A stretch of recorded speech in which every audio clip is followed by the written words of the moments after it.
Hello guys, so ayun, Magic Chess Gogo nga pala to guys, and kaka-release lang nito kanina guys ha, itong Magic Chess Gogo. Pwede nyo siya ma-download sa App Store and Play Store guys. So ayun, tuturuan ko nga pala kayo kung paano siya i-bind sa ating ML account guys. So ang unang gagawin natin is mag-open tayo ng ML and punta kayo sa profile settings, and sa account settings makikita nyo dyan yung email na ginamit natin guys. So tandaan nyo yan, and open yung Magic Chess Gogo natin.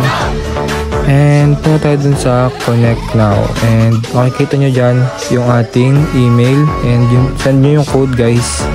Pagkatapos nyo masend yung code, lalabas yan guys, and confirm nyo lang, and yun guys, yun yung mga skins natin, chessboards, item effects, and tsaka yung mga commanders natin guys. So ayun lang guys, claim and collect lang natin, then ayun, boom, ayun na siya guys.